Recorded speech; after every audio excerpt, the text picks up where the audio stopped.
Hi everyone, it's Linnea Tucker.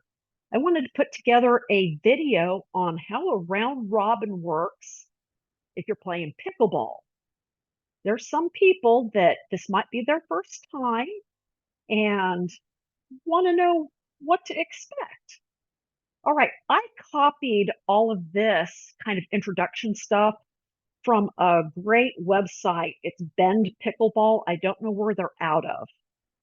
And in the interest of keeping the video shorter, I want you to pause the video and read these first couple of screens on your own.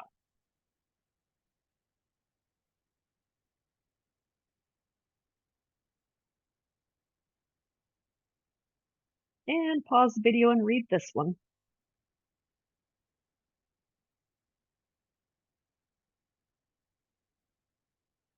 And pause the video and read this one.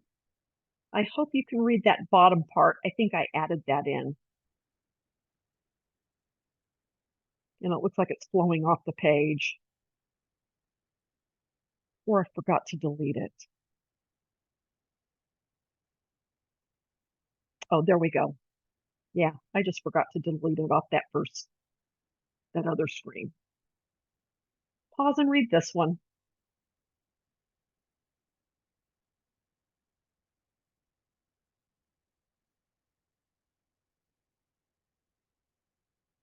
Okay, when you first show up at the facility, for us, it's going to be Hidden Trails. Everyone must sign in as they arrive. You're going to sign in. Hopefully, there's someone behind the counter to pay. When you sign in, uh, it may be blank. It may not have your name written in like this one, but there will be a player number off to the side.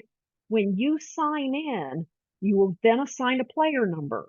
So, like Cindy here is player number 2, and Kim here will be player number 10.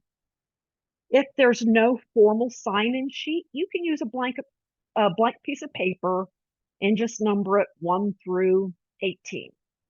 Everyone will sign in. All right, next you're going to get out the round robin chart that corresponds to the number of players that are present.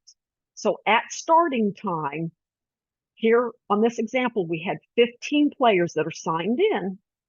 So I went and grabbed the round robin chart for 15 players. And on the chart, this one is blank, but you'll have like court 1, court 2, and court 3. Or at Hidden Trails, I use the numbers that are hanging on the curtain. So it'd be like court 3, court 4, court 10, or maybe 9.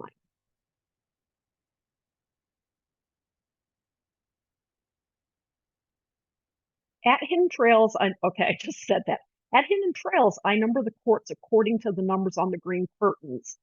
So tennis court number 2, which is in the center of the facility, at the left end, it says courts 3 and 4, and at the right end, it says courts 9 and 10.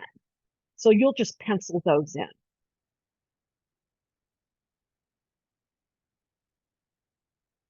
The numbers on the chart correspond to each player. I just discussed that. Jamie here is player 9. Stephanie is player 15.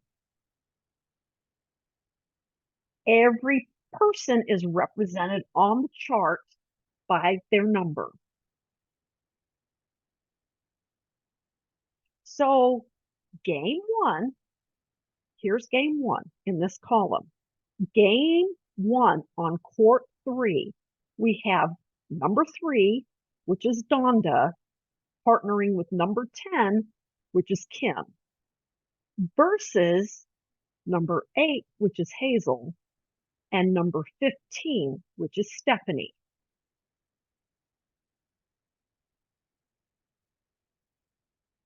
The serving team is the top 2 numbers. 3 and 10 will serve, and the bottom 2 numbers is the returning team. Same down here on court 4. 4 and 7 are the serving team.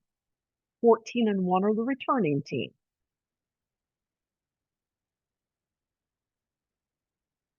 At Hidden Trails, The serving side is the side closest to the tennis net. So here's the tennis net, here's the tennis net, here's the tennis net. The side of the pickleball court closest to the tennis net is the serving team.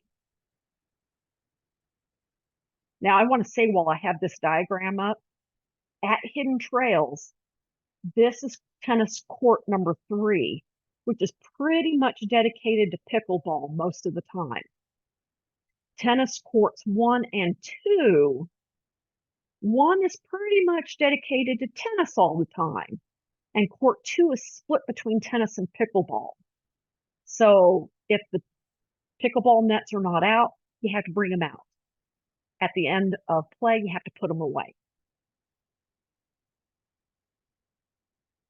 If the number of players is not a multiple of 4, like 4, 8, 12, and 16, then some players need to sit out during each round.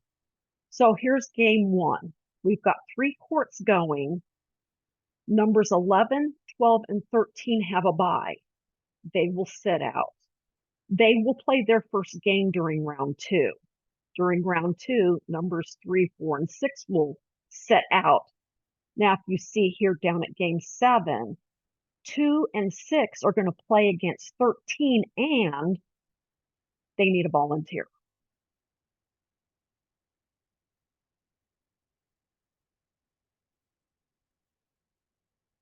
Okay? We typically clip the sign-in sheet to the chart so that people are all looking at the same game. So here's game 1. We'll clip the sign-in sheet right there. It's real easy for someone to look at their number on the wrong round and wind up on the wrong court. It happens all the time. So for game 2, we'll just slide the sign-in sheet over to the right, another space so everyone knows they're on game 2. When the round robin is complete, the nets, the balls, and the charts all need to be put up. And that's it. I hope you ladies have fun. And if it's men, I could be talking to men right now, could be mixed doubles. I hope you all have fun.